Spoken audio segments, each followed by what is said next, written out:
እንኳን አደረሳችሁ በአዲስ ዓመት በአዲስ ተስፋ ሀገሩን የናፈቀው ወደ ሀገር ቤት ሲገባ እኛም ቤት ለምቦሳ ብለን በታማኝነት ልናገለግሎ ቀርበናል። ሜሪት ፕሮፐርቲስ በሪል ስቴት ዘርፍ እንዲሁም በኮንስትራክሽን 2 ዓመታትን ያስቆጠረው ድርጅታችን አሁን ደግሞ ሰፊ ሙያዊ ክህሎት ተላብሶ በውቢቷ ፒያሳ ዘመናዊ መኖሪያ አፓርትመንት ቤቶችን በተመጣጣኝ ዋጋ አቅርበንሎታል። አራዳ ፓርክና ወዳጅነት ፓርክ ከፊትና ከበስተጀርባ ያደመቁት የውብ መንደራችን 2 ቤዝመንት ያለው እስከ 4ኛ ወለል ደረጃውን የጠበቀ ሞል እንዲሁም ባልተለመደ መልኩ 5ኛና 6ኛ ተጨማሪ መኪና ማቆሚያ ሆኖ ያገለግላል። ለደንበኞች ጥራትና ምቾት የሚተጋው ድርጅታችን ሜሪትስ ፕሮፐርቲ በዚህ መንደር ውስጥ ደረጃቸውን የጠበቁ ሰፋፊ ሊፍቶች፣ ምቹና በቂ መኪና ማቆሚያ ቦታዎች፣ ዘመናዊ የደረቅ ቆሻሻ ማስወገጃ፣ አውቶማቲክ ጄኔሬተር የተገጠመለት የከርሰ ምድር ውሃና ለተለያዩ አገልግሎት የሚውል ሰገነትን በአንድ አካቷል። ከባለ 1 እስከ ባለ 3 መኝታ ቤቶችን በ10% ቅድመ ክፍያ ከ441 ሺህ ብር ጀምሮ ዛሬውኑ የቤት ባለቤት ይሁኑ። እንዲሁም 100% ለሚከፍሉ ደንበኞቻችን 30% የአዲስ ዓመት ቅናሽ አዘጋጅተናል። ለበለጠ መረጃ በ0998 94 8669 ላይ አለያም በ0998 94 8684 ላይ ይደውሉ።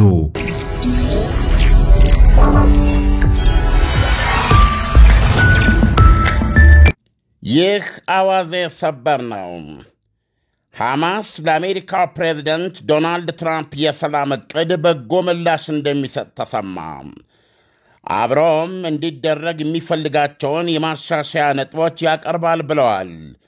ለእስራኤል ዘ ታይምስ ኦፍ እስራኤል ጋዜጣ አንድ የሐማስ ምክክርን የሚያውቁ ምንጭ እንደነገሩት እንደ ምንጩ መግለጫ የሐማስ ምላሽ ካሁን በኋላ በሰዓታት ውስጥ ይሰማል ወይም ይሰጣል ይላሉ።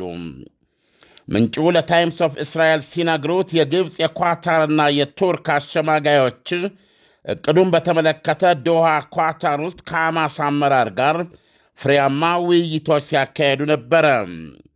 ዕቅዱን የእስራኤሉ ጠቅላይ ሚኒስትር ቤንያሚን ኔታንያሁ የተቀበሉት ሲሆን የአረብ ሀገራትም አድንቀውታል። ምንጩ ለጋዜጣው እንደነገሩት ሐማስ የሚጠይቃቸው ማሻሻያዎች የእስራኤል ወታደሮችን አወጣጥ በተመለከተም የእስራኤሉ ጠቅላይ ሚኒስትር ቤንያሚን ኔታንያሁ በ11ኛው ሰዓት በመጨረሻው ሰዓት ማለት ነው ካስጨመሯቸው ነጥቦች የተወሰኑት እንዲለዝቡላቸው ነው ይላል። ጋዜጣው እንደሚነግረን ኔታንያሁ በመጨረሻው ሰዓት እንዲገባላቸው ያስደረጓቸው ነጥቦች የእስራኤል ወታደሮችን የአወጣጥ ፍጥነት አዝጋሚ የሚያደርግና ለቀው የሚወጡትን የጋዛ ግዛት መጠንም የሚገድብ ነው። ኔታንያሁ ከዚህ በተጨማሪ ሐማስ ትጥቁን የሚፈታበትና መላ ጋዛ ትጥቅ አልባ የምትሆንበትን በተመለከተ ግዴታዎቹን ማጥበቅ ችለዋል ይላል። ዕቅዱ ሐማስ ሁሉንም ታጋቾች በ72 ሰዓታት እንዲፈታ፣ ትጥቅ እንዲፈታና በጋዛ ቀጣይ አስተዳደር ውስጥ ምንም ሚና እንዳይኖረው ይጠይቃል። አብሮም ጦርነቱ ወዲያውኑ መቆምና የእስራኤል ወታደሮች በቀስ በቀስ ከግዛቲቱ እየለቀቁ በምትካቸው በዓለም አቀፍ ኃይል እንዲተኩ ያዛል። አንድ የሐማስ ባለሥልጣን በዛሬው ዕለት ለኤፍፒ እንደነገረው ደግሞ ቡድኑ የጋዛን የሰላም ዕቅድ ለማጥናት ተጨማሪ ጊዜ ይፈልጋል። ስማቸውን ያልገለጹት ባለሥልጣን ሲናገሩ ሐማስ አሁንም በትራምፕ ዕቅድ ላይ መመካከሩን እንደቀጠለ ነው። በመሆኑም ምክክሩን ገና እያካሄደና ለመጨረስም ጊዜ እንደሚያስፈልገው ለአሸማጋዮች አሳውቋል ብለዋል። ፕሬዚደንት ዶናልድ ትራምፕ ባለፈው ማክሰኞ በሰጡት መግለጫ ሐማስ ለሰላም ዕቅዱ ምላሽ ለመስጠት ያለው ጊዜ 3 ወይም 4 ቀናት ብቻ እንደሆነና ለተጨማሪ ድርድር ምንም ዕድል የለውም ብለው ነበረ። አሜሪካ ሐማስ በሚያቀርባቸው የማሻሻያ ነጥቦች ላይ ውይይት ለማድረግ ፈቃደኛ ትሆን አትሆን ግልጽ አይደለም። ባለፈው ግን ቀርቦ በነበረው የአሜሪካ የሰላም ዕቅድ ላይ ሐማስ እቀበላለሁ ነገር ግን በማለት ያቀረበውን የውይይት ሐሳብ ልዩ መልእክተኛ ስቲቭ ዊትኮፍ አይቻልም ሲሉ ውድቅ ማድረጋቸው አይዘነጋም። በወቅቱ ዊትኮፍ የወሰዱት እርምጃም ተደራዳሪዎቻቸውን ከዶሃ ወደ ሀገራቸው መጥራት ነበረ። እስራኤልም እንደዚሁም። የአሁኑ የሐማስ የማሻሻያ ጥያቄ በግብፅና በኳታር የተደገፈ ይመስላል ብሏል ጋዜጣው። ግብፅና ኳታር በቅርቡ የአሜሪካ የሰላም ዕቅድ ላይ አንዳንድ ማሻሻያዎች መታከላቸው እንዳበሳጫቸው ይናገራሉ። ይህም ሆኖ የግብፅና የፈረንሳይ ውጭ ጉዳይ ሚኒስትሮች ዛሬ በተናጠል ፓሪስ ውስጥ በሰጧቸው መግለጫዎች ስምምነቱ ምንም እንኳ በግዛቲቱ ላይ የነበረውን የሁለት አስርት ዓመታት ቁጥጥር የሚያከትምበት ቢሆንም ሐማስ አሜን ብሎ እንዲቀበል ጥሪ አድርገዋል። የራሽያው ፕሬዚደንት ቭላዲሚር ፑቲን በወገናቸው ዕቅዱን የዋሻው ጫፍ ላይ የሚታይ ብርሃን ነው ብለውታል። ይህም ሆኖ የግብፅና የፈረንሳይ ውጭ ጉዳይ ሚኒስትሮች ዛሬ በተናጠል በሰጡት መግለጫ ስምምነቱ ምንም እንኳ በግዛቲቱ ላይ የነበረውን ሁለት አስርት ዓመታት ገደማ የቆየ ቁጥጥር የሚያከትምበት ቢሆንም ሐማስ አሜን ብሎ እንዲቀበል ጥሪ አድርገዋል። የራሽያው ፕሬዚደንት ቭላዲሚር ፑቲን በበኩላቸው ዕቅዱን የዋሻው ጫፍ ላይ የሚታይ ብርሃን ነው ብለውታል። የፈረንሳይ ውጭ ጉዳይ ሚኒስትር ዢያን ኖኤል ባሮት ለኤፍፒ ሳዑዲ አረቢያ ውስጥ በሰጡት መግለጫ የፍልስጤም ሕዝብ ለደረሰበት መቅሰፍት ሐማስ በጣም ከባድ ኃላፊነት ይሸከማል ብለዋል። ሲቀጥሉም ሐማስ ተሸንፏል፣ አሜን ብሎ እጁን መስጠት አለበት ብለዋል። ቢቢሲ በትናንትና ዘገባው የሐማሱ የወቅቱ የጋዛ ጦር መሪ ኢዝአል ዳን ሐዳድ ዕቅዱም ሐማስን ማጥፋት ነው፣ ስለዚህም ደገፍነው አልደገፍነው ትርጉም አያመጣም፣ ስለዚህ እስራኤልን መዋጋት እቀጥላለሁ ሲል መቁረጡ ተሰምቷል። ዘ ታይምስ ኦፍ እስራኤል በዚህ ሳምንት መጀመሪያ ቀን ላይ ያነጋገራቸው አንድ የአሸማጋይ አረብ ሀገር ዲፕሎማት የሰላም ዕቅዱ ይፋ ከሆነበት ካለፈው ሰኞ በፊት በነበሩት መዳረሻ ቀናት ውስጥ ኔታንያሁ በዕቅዱ ውስጥ ለውጥ እንዲያደርጉ አሜሪካ መፍቀዷ ግብፅና ኳታርን አበሳጭቷቸዋል። መሞላት ያለባቸው ብዙ ቀዳዳዎች አሉ፣ እንዴት ተግባራዊ ልናደርጋቸው እንደምንችል ተጨማሪ ውይይቶች ያስፈልጉናል፣ በተለይም በሁለት ጉዳዮች ላይ የጋዛን አስተዳደርና የደህንነት መዋቅርን በተመለከተ ብለዋል። የግብፅ ውጭ ጉዳይ ሚኒስትር ባድር አብደላቲ በዛሬው ዕለት ፓሪስ ውስጥ በሰጡት መግለጫ ጦርነቱን ለማክተምና ወደፊት ለመሄድ የቀረበው የትራምፕ ዕቅድና ራዕይ ደጋፊ ነን ብለዋል። አብደላቲ ጨምረው እንደተናገሩት ኳታር፣ ግብፅና ቱርክ ሐማስ ዕቅዱን እንዲቀበል ለማሳመን እየሠሩ ነው። ሐማስ እምቢ ያለ እንደሆነ ጦርነቱ ካሁን የበለጠ ይጋጋማል ሲሉ አስጠንቅቀዋል። ሐማስ የሰላም ዕቅድን ለመቀበል አሻፈረኝ ካለ በጣም አስቸጋሪ ይሆናል። ያለ ጥርጥር የባሰ ግጭት ይኖራል። ለዚህ ነው ዕቅዱ ተግባራዊ እንዲሆንና የሐማስ ተቀባይነትን እንዲያገኝ ኃይለኛ ጥረት እያደረግን የምንገኘው ብለዋል። አብደላቲ ትኩረታቸውን ወደ እስራኤል በማዞር ደግሞ ጋዛ ውስጥ ዘር ማጥፋት እየፈጸመች ነው ሲሉ ከሰዋል። መለስ ብለው ደግሞ ሐማስም ከጦርነቱ ማብቃት በነጋታው ጀምሮ ምንም ሚና አይኖረውም ብለዋል። ፍርጥም ብለው ይሄ ዕቅድ በእኛና በአረቦች በራሱ በሐማስ ውስጥ ጭምር የተደገፈ ሙሉ ስምምነት ነው ሲሉ አክለዋል። የግብፁ ቁጥር አንድ ዲፕሎማት ሲደመድሙ ሐማስ ከጦርነቱ ማክተም በነጋታው ጀምሮ ምንም ሚና እንደማይኖረው በጣም ይገነዘባል። ይሄ እውነታ ነው ብለዋል።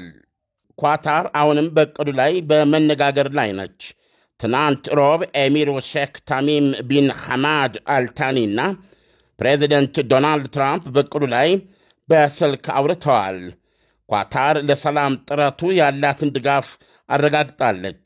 ዕቅዱን የሚደግፉ ሀገራት የክልሉን ደህንነትና መረጋጋት እንደዚሁም የፍልስጤማውያንን መብቶች የሚጠብቅ ፍትሐዊ እልባት ላይ እንደሚደርሱ ያላቸውን በራስ መተማመንም ገልጸዋል።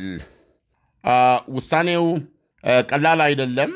እንደሰማኸው ተጨማሪ አንዳንድ ድርድሮች፣ አንዳንድ ውይይቶች ማድረግ እንደሚፈልግ ነው የተገለጸው። ሐማስ ታይምስ ኦፍ እስራኤል እንደሚነግረን ከሆነ የቀረበው የሰላም ሐሳብን መቀበል ወይም አለመቀበል ብቻ እንጂ ቀበላለሁ፣ ነገር ግን በእነዚህ ነጥቦች ላይ ተጨማሪ ውይይት ብናደርግና ቢሻሻሉልኝ የሚል ሐሳብ ማቅረብ እንደማይቻል ካለፈው ተሞክሮ ሊያሳየን ሞክረዋል። ባለፈው አሜሪካ ያቀረበችው ኦልሞስት ይሄው እቅድ ነው፣ የዚህ እቅድ አካል ነው። ይሄ አዲሱ መነሻው ይሄ ነው።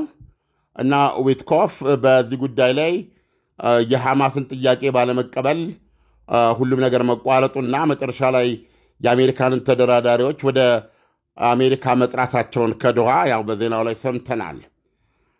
ነገር ግን ያሁኑ የተለየ የሚመስለው ኳታርና ግብፅም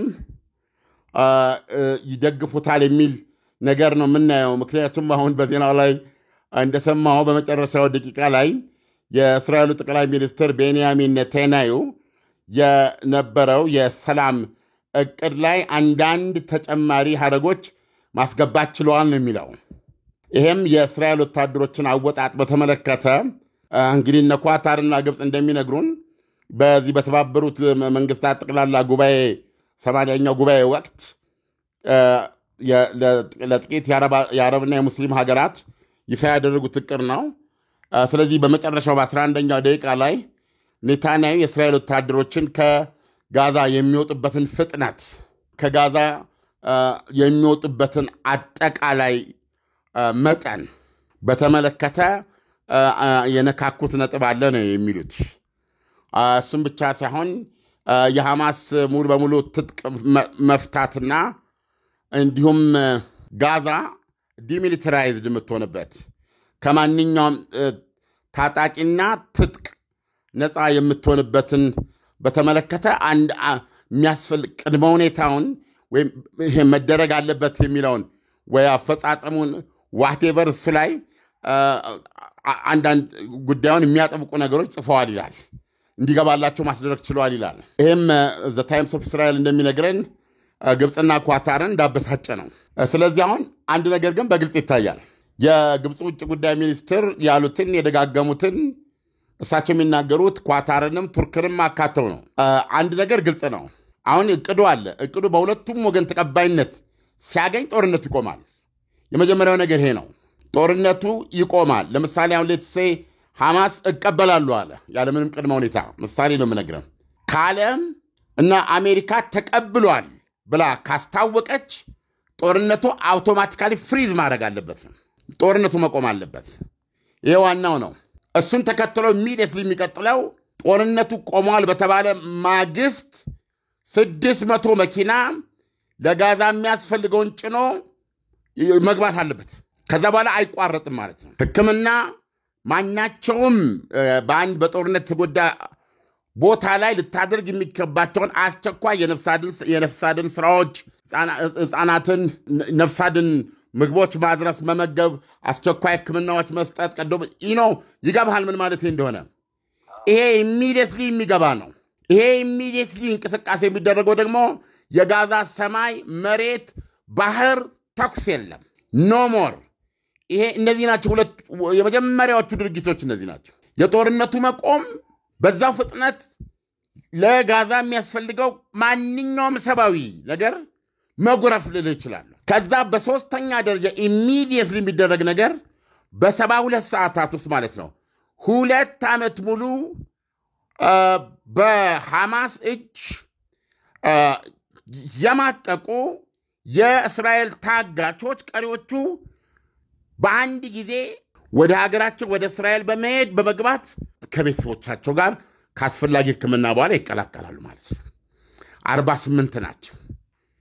የምናወራው ስለ 28 አስከሬን ነው። አስከሬኖቹን ብዙ ጊዜ አድማጮች ሊጠይቁ ይችላሉ። በምን መልክ አስቀምጠውት ምንድነው? ያ እኔንም ግራ የሚያጋባኝ ነው። ነገር ግን የቀበሯቸውም አስማሳብ የቀበሯቸው ቦታ በከፊል ይኖራል።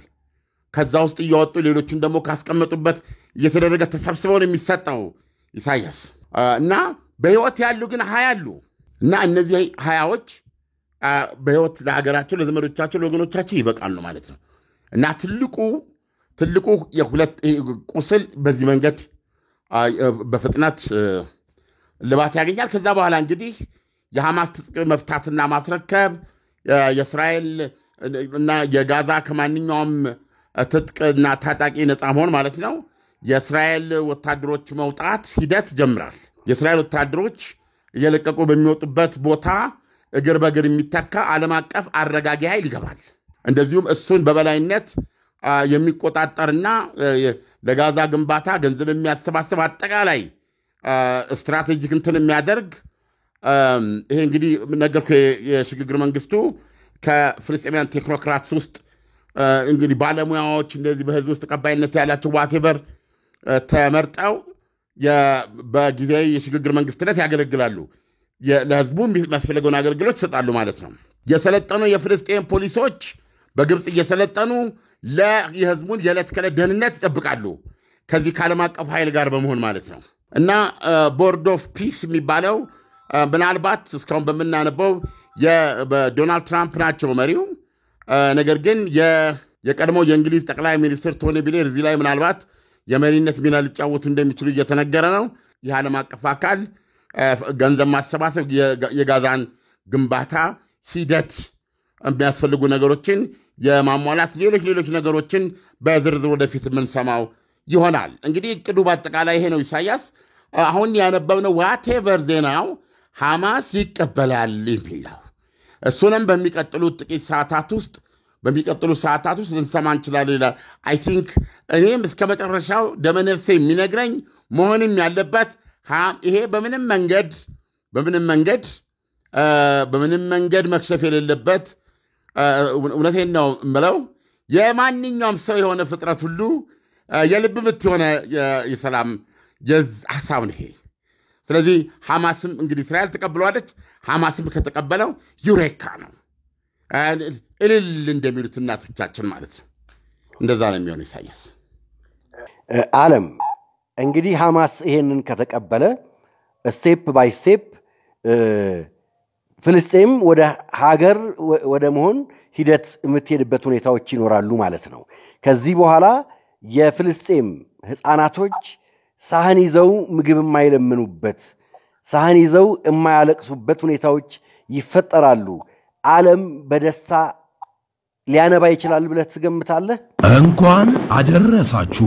በአዲስ ዓመት በአዲስ ተስፋ አገሩን የናፈቀው ወደ አገር ቤት ሲገባ እኛም ቤት ለምቦሳ ብለን በታማኝነት ልናገለግሎ ቀርበናል። ሜሪት ፕሮፐርቲስ በሪል ስቴት ዘርፍ እንዲሁም በኮንስትራክሽን 2 አስርት ዓመታትን ያስቆጠረው ድርጅታችን አሁን ደግሞ ሰፊ ሙያዊ ክህሎት ተላብሶ በውቢቷ ፒያሳ ዘመናዊ መኖሪያ አፓርትመንት ቤቶችን በተመጣጣኝ ዋጋ አቅርበንሎታል። አራዳ ፓርክና ወዳጅነት ፓርክ ከፊትና ከበስተጀርባ ያደመቁት የውብ መንደራችን 2 ቤዝመንት ያለው እስከ 4ኛ ወለል ደረጃውን የጠበቀ ሞል እንዲሁም ባልተለመደ መልኩ 5ኛና 6ኛ ተጨማሪ መኪና ማቆሚያ ሆኖ ያገለግላል። ለደንበኞች ጥራትና ምቾት የሚተጋው ድርጅታችን ሜሪትስ ፕሮፐርቲ በዚህ መንደር ውስጥ ደረጃቸውን የጠበቁ ሰፋፊ ሊፍቶች፣ ምቹና በቂ መኪና ማቆሚያ ቦታዎች፣ ዘመናዊ የደረቅ ቆሻሻ ማስወገጃ፣ አውቶማቲክ ጄኔሬተር የተገጠመለት የከርሰ ምድር ውሃና ለተለያዩ አገልግሎት የሚውል ሰገነትን በአንድ አካቷል። ከባለ 1 እስከ ባለ 3 መኝታ ቤቶችን በ10% ቅድመ ክፍያ ከ441 ሺህ ብር ጀምሮ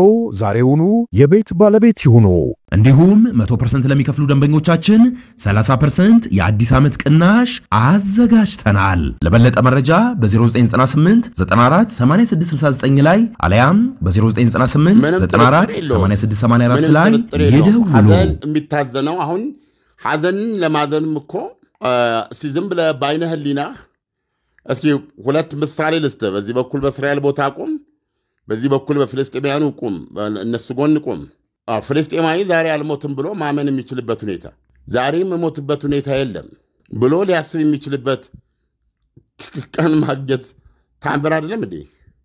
ሌላውን ነገር ስላመመው ሆዱ ስለቆረጠውና እንትን ስላለ አሁን ጮሆ ማልቀስ ይችላል። አየህ፣ ጦርነቱ እያለ ግን አመመኝ ብሎ ለመጮህ ቅንጦት ነው። ማንም ሊያጽናናው አይችልም። ህይወት ቦታ የላትም ጦርነት ባለበት ቦታ። ስለዚህ በጋዛ በኩል ያለውን ለመግለጽ እኔ ያስቸግራል፣ በጣም ያስቸግራል። ስለዚህ ለማዘን እንኳ እንዲሁ ህመምን ለመግለጽ እንኳ ያንን ለማለት እንኳ ጦርነቱ መቆም አለበት። የመድፉ የቦምቡ ዝምታ ታምር ነው። ድጋሚ የመኖር ህልውና ማግኘት ነው። ድጋሚ መፈጠር ነው። እሱ ብቻ አይደለም። የሰላም እቅዱን የምትወደው ከዚህ በኋላ የፍልስጤም ሕፃናትን እከሌን ግደል እከሌን እንደዚህ ነው ብለህ በመሳሪያነት ለአንዳች አርማጌዶን አታሳድግም፣ አትችልም። ይሄ ራዲካላይዜሽን ቢሉት ልጆች የዕጣን መዝሙር ባለባቸው ሰዓት ጀምሮ በመዝሙር ውስጥ ሁሉ ለአንድ ዓላማ ለአንድ ፍልሚያ የምታዘጋጃቸው ሁኔታ አይኖርም። ከዚህ በኋላ የሰላም እቅዱ በተግባር ከተተረጎመ በፍልስጤማውያንና በእስራኤላውያን መካከል ለመገዳደል መፈላለግ የሚሉት ነገር አይኖርም። ኮሽታ አይሰማም። ፖዚቲቭ ሆኜ ሳየው ማለት ነው እንጂ አናቆም በተግባር ሲሆን ነው ማየት ያለብን። ስለዚህ ትልቅ ነገር ነው። ፍርስራሹ ገና ሳይነሳ መነሳት ሳይጀምር ልጆች ሳህን ይዘው ቅድም እንዳልከው አንዳች የሚቀመስ ነገር ከሩቅ ቦታ ይዘው ወደ ወላጆቻቸው ወደ ሆነ ፍርስራሽ የሚመጡበት ሁኔታ ያከትማል። ባሉበት ቦታ መኖር የሚያስችልላቸውን ሁኔታ ዓለም ይፈጥራል። አየህ፣ ጠዋት ቁርሳቸውን፣ ከሰዓት ምሳቸውን፣ ማታ እራታቸውን ያገኛሉ።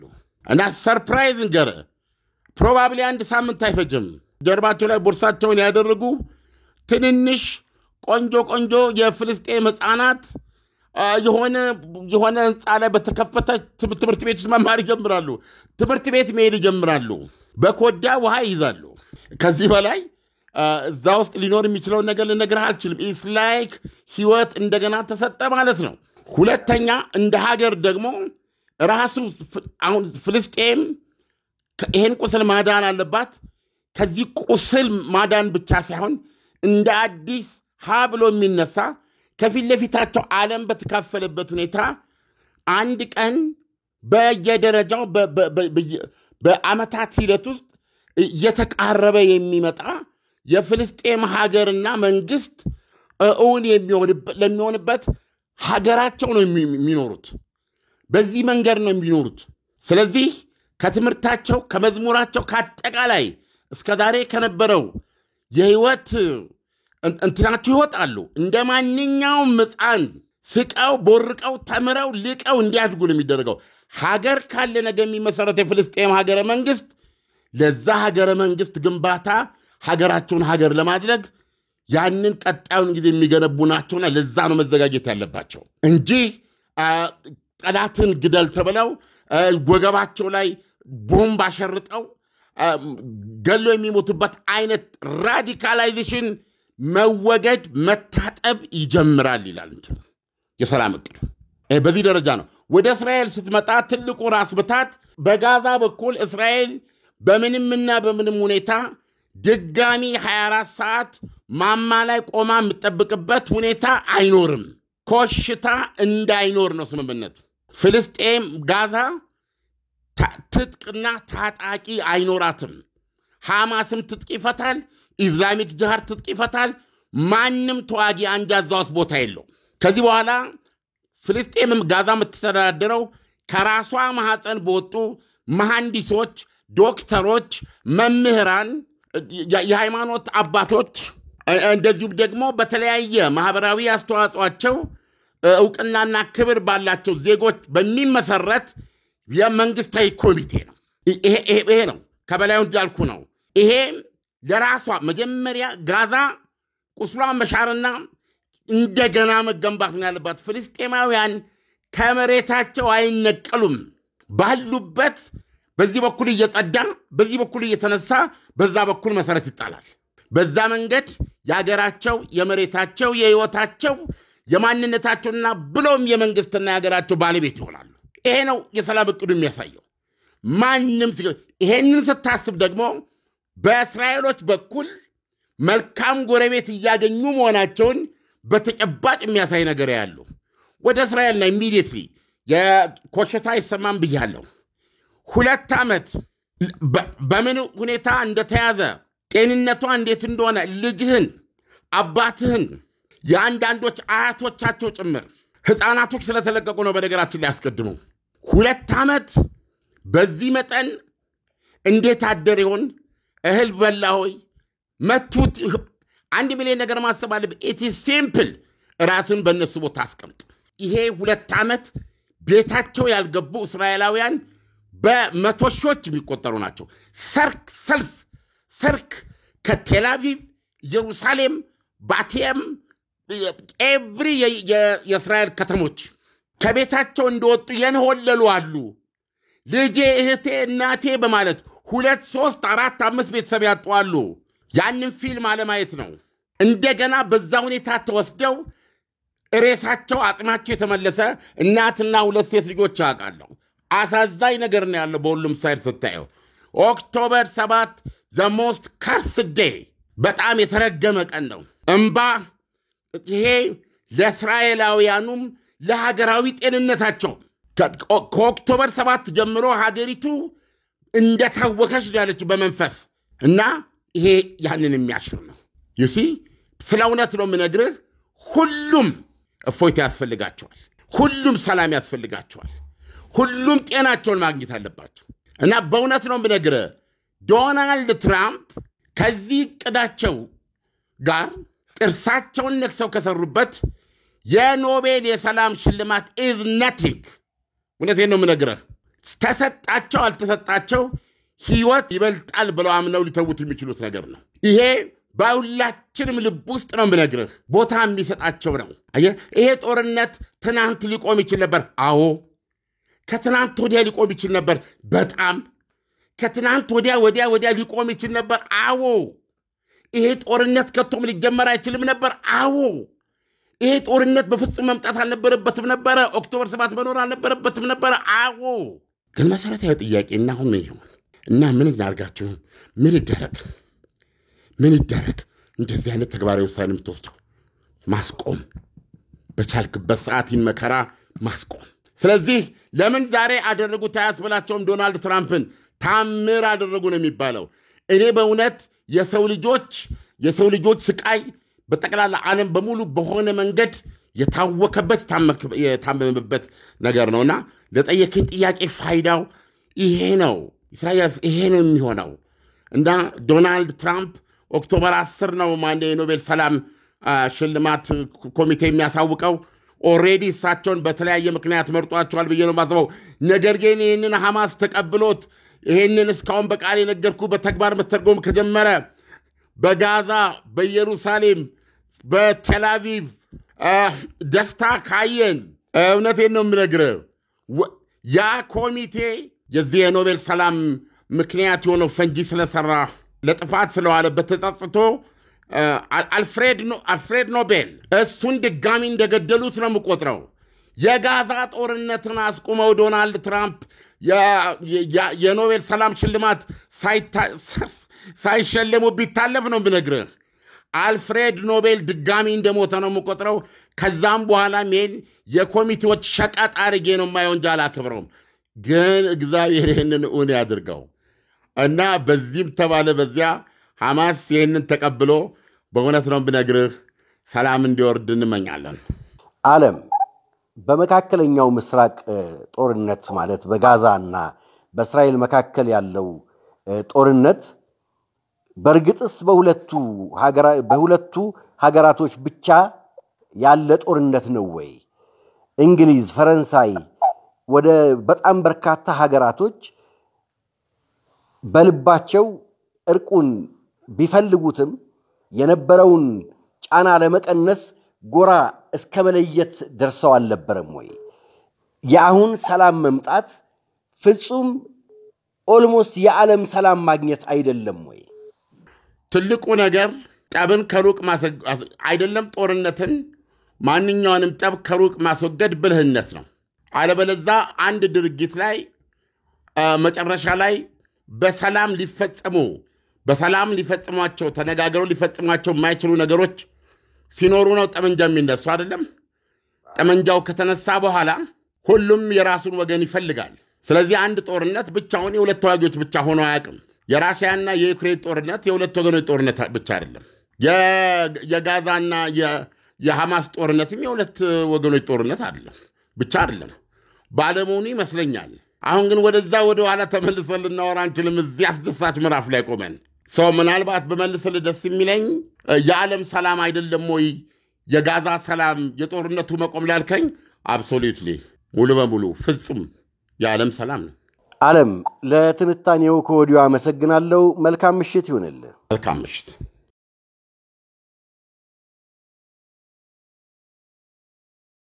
እንኳን አደረሳችሁ።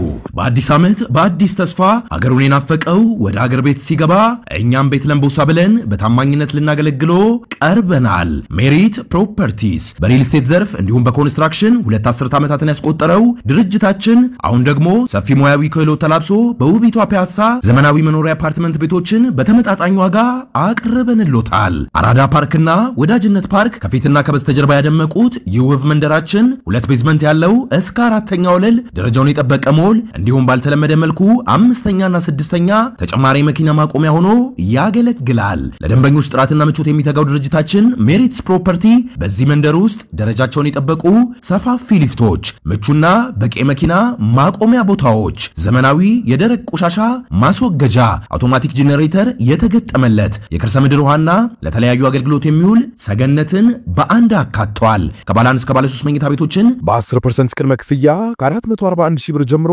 ዛሬውኑ የቤት ባለቤት ይሁኑ። እንዲሁም 100% ለሚከፍሉ ደንበኞቻችን 30% የአዲስ ዓመት ቅናሽ አዘጋጅተናል። ለበለጠ መረጃ በ0998 94 8669 ላይ አለያም በ0998 94 8684 ላይ ይደውሉ።